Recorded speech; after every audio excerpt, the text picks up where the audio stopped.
जय झूलेलाल।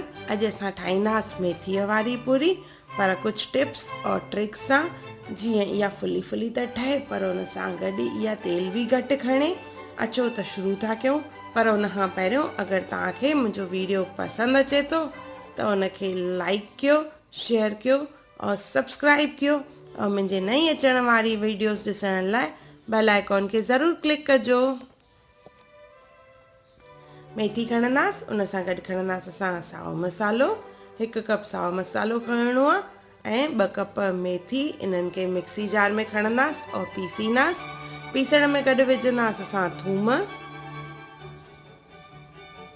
अदरक ऐं सावा मिर्च, थोरो सो पाणी विझंदासीं। इनखे पीसींदासीं। जीअं मेथी खे पीसियोसीं तीअं हाणे पीसींदासीं टमाटनि खे। त टमाटनि खे बि कटे असां मिक्सी जार में विझंदासीं।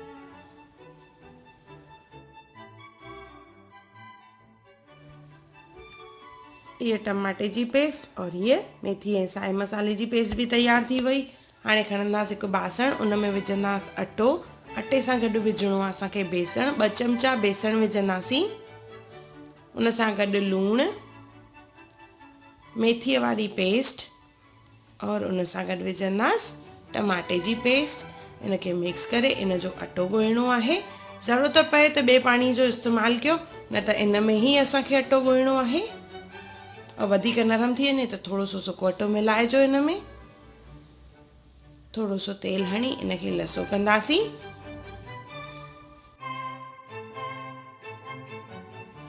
अटो जेको आहे फुल्के जे अटे खां सख़्तु हुअणु खपे। सो इन तरह इन जो थोरो सो पोर्शन खणंदासीं असां, यानी हिकु चाणी खणंदासीं। उनखे गोल करे असां आटण में ॿोड़ींदासीं। आटण यानी सुको अटो। पूरी नंढी वॾी तव्हां पंहिंजे हिसाब सां करे सघंदा आहियो। मां हिते मीडियम साइज़ जूं पूरियूं ठाहियूं आहिनि। अहिड़ी तरह सभु पूरियूं वेले रखियूं आहिनि। जे तेल गरम थी वेंदो त असां हिनखे तरींदासीं। तरण महिल बाहि जेका आहे तेज़ हुअणु खपे। तेज़ बाहि ते तरण सां इहे घी जेको आहे घटि चुवंदियूं आहिनि। ॾिसो कीअं फूलजी रहियूं आहिनि पूरियूं। अहिड़ी तरह ॿिन्ही तरफ़ सां सेकींदासीं इनखे। ये असांजी पूरी जेका आहे तैयार थी वई। अहिड़ी तरह सभिनी पूरियुनि खे असां तरींदासीं। पूरी तरण महिल हमेशह बाहि तेज़ हुअणु खपे।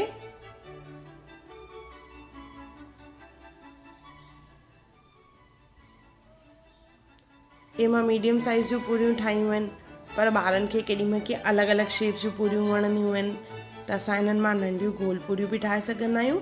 फुल्को वेले करे उन मां कटोरी जी सहायता सां इन मां असां ठाहींदासीं नंढियूं पूरियूं। तव्हां इन में अलॻि अलॻि शेप्स बि ठाहे सघंदा आहियो, ट्रायंगल, रेक्टेंगल, स्क्वायर। इन सां ॿार जेके आहिनि मेथी त खाईंदा, गॾु शेप्स बि सिखंदा, त ॿारनि खे ॾाढो मज़ो ईंदो आहे। हे नंढियूं नंढियूं गोल पूरियूं, जंहिंमें तव्हां उन्हनि खे ॿुधाए सघंदा आहियो हीअ सर्कल आहे और मेथी जी पूरी। ये बि पूरियूं असांजूं तैयार थी वियूं आहिनि, बिल्कुलु गोल और फुली फुली।